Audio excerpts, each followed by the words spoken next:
العالمین والصلاة والسلام علی سید الانبیاء والمرسلین وعلی آلہ الطیبین الطاہرین وعلی من تبعهم بإحسان الی یوم الدین اما بعد اعوذ باللہ من الشیطان الرجیم بسم اللہ الرحمن الرحیم قد نعلم إنه ليحزنك الذي يقولون فإنهم لا يكذبونك ولكن الظالمين بآيات الله يجحدون صدق الله المولانا العظيم. یہ سورہ انعام کی 33ویں آیت ہے. اس سے پہلے کفار کی تکذیب کا تذکرہ آیا، یعنی وہ انکار کرتے ہیں قرآن پاک کا اور مرنے کے بعد دوبارہ زندہ ہونے کا اور دوسری چیزوں کا انکار کرتے ہیں، اور وہ جھٹلاتے تھے رسول اللہ صلی اللہ علیہ وسلم. اس کی وجہ سے آپ کے دل مبارک تنگ ہو جاتا تھا، آپ کو غم ہوتا تھا، آپ رنجیدہ ہوتے تھے کہ یہ لوگ کیوں جھٹلاتے ہیں قرآن پاک کو. آپ رسول اللہ صلی اللہ علیہ وسلم کی تسلی کے لیے یہ آیتیں اللہ تبارک تعالیٰ نے نازل فرمائی. کیا فرماتے ہیں اللہ رب العزت؟ قد نعلم، یقیناً ہم جانتے ہیں، انہ لیحزنک، بے شک یا رسول اللہ صلی اللہ علیہ وسلم آپ کو رنجیدہ کرتی ہے وہ بات، یقولون، جو وہ کہتے ہیں، الذی یقولون، جو باتیں وہ آپ کے بارے میں کہتے ہیں، ان باتوں سے آپ کو رنج ہوتا ہے، دکھ پہنچتا ہے آپ کو جب وہ آپ کے بارے میں باتیں بتاتے ہیں. کوئی ساحر کہتا ہے، کوئی مجنون کہتا ہے، کوئی اور چیزیں. تو اب اللہ تبارک تعالیٰ فرماتے ہیں فَإِنَّهُمْ لَا يُكَذِّبُونَكَ وَلَكِنَّ الظَّالِمِينَ بِآيَاتِ اللَّهِ يَجْحَدُونَ. فَإِنَّهُمْ، بے شک وہ لوگ، کافر لوگ، لا يُكَذِّبُونَكَ، وہ آپ کو نہیں جھٹلاتے ہیں، وَلَكِنَّ الظَّالِمِينَ بِآيَاتِ اللَّهِ يَجْحَدُونَ، بلکہ یہ ظالم لوگ دراصل اللہ تبارک تعالیٰ کی آیتوں کا انکار کرتے ہیں. اس کا کیا مطلب ہے؟ اس کا مطلب یہ ہے کہ اصل تو وہ جھٹلاتے ہیں قرآن پاک کو، آپ کو وہ جھٹلاتے نہیں.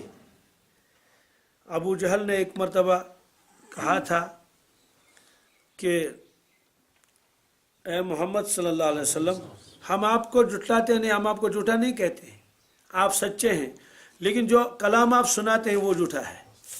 یہ اس نے کہا تھا، اس لیے کہ آپ نے آج تک کبھی جھوٹ بولا نہیں، لیکن آج جو باتیں آپ بتا رہے ہیں وہ باتیں جھوٹی ہیں. معلوم نہیں کون آپ کو وہ باتیں سناتا ہے. کبھی کہتے تھے کوئی جن آتا ہے ان کے پاس، وہ ان کو سناتا ہے. تو کہتے ہیں ہم آپ کو جھوٹا نہیں کہتے ہیں، اصل میں ہم اس کلام کو جھوٹا کہتے ہیں جو کلام آپ سناتے ہیں. تو اللہ تبارک تعالیٰ نے فرمایا کہ یا رسول اللہ صلی اللہ علیہ وسلم آپ رنجیدہ نہ ہوں، آپ غمزدہ نہ ہوں. یہ اصل میں یہ ظالم لوگ اللہ تعالیٰ کی آیتوں کو جھٹلاتے ہیں. ظالم اس لیے فرمایا کہ حق بات کو جھٹلانا یہ ظلم ہے.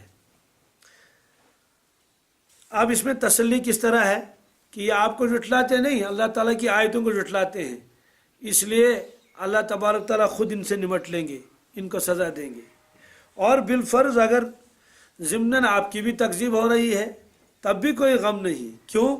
وَلَقَدْ كُذِّبَتْ رُسُلٌ مِّن قَبْلِكَ، تحقیق آپ سے پہلے جتنے انبیاء علیہ السلام آئے ہیں ان کو بھی جھٹلایا گیا، ان کی امتوں نے ان کو جھوٹا بتایا. من قبل کا، آپ سے پہلے. فَصَبَرُوا عَلَى مَا كُذِّبُوا، تو ان تمام انبیاء علیہ السلام نے اس پر صبر کیا جو ان کو جھٹلایا گیا. تو جب انہوں نے صبر کیا، آپ تو ان کے سردار ہیں، آپ تو بدرجہ اولا صبر کریں گے، اس لیے آپ رنجیدہ نہ ہوں۔ یہاں بے صبری سے مراد یہ نہیں، یہاں بے صبری سے مراد بے صبری نہیں ہے کہ ایسے نہیں، بلکہ مراد یہی ہے کہ آپ کو رنج ہوتا ہے، یہ لوگ مجھے جھٹلاتے کیوں ہیں، اس لیے یہ رنج بھی چھوڑ دیجئے، ان کو اللہ کے حال پر چھوڑ دیجئے۔ اور آپ سے پہلے جتنے بھی انبیاء علیہ الصلوۃ والسلام تشریف لائے ہیں ان کے ساتھ بھی ایسا ہی معاملہ ہوا۔ وَأُوذُوا، ایک تو ان کو جھٹلایا گیا، دوسری بات ان کو ایذا اور تکلیف پہنچائی گئی بہت زیادہ، کسی پر پتھر برسائے گئے، کسی کو شہید ہی کر دیا، اور جسمانی تکلیف بھی اور روحانی تکلیف بھی ان کو پہنچائی گئی۔ حَتَّى أَتَاهُمْ نَصْرُنَا، یہاں تک کہ ہماری مدد پہنچ گئی ان تک۔ مطلب یہ ہے کہ جس طرح سے ان تک ہماری مدد پہنچ گئی، انہوں نے صبر کیا، آپ بھی صبر کرتے رہیے اور اللہ تعالیٰ کی مدد آپ تک بھی پہنچ جائے گی۔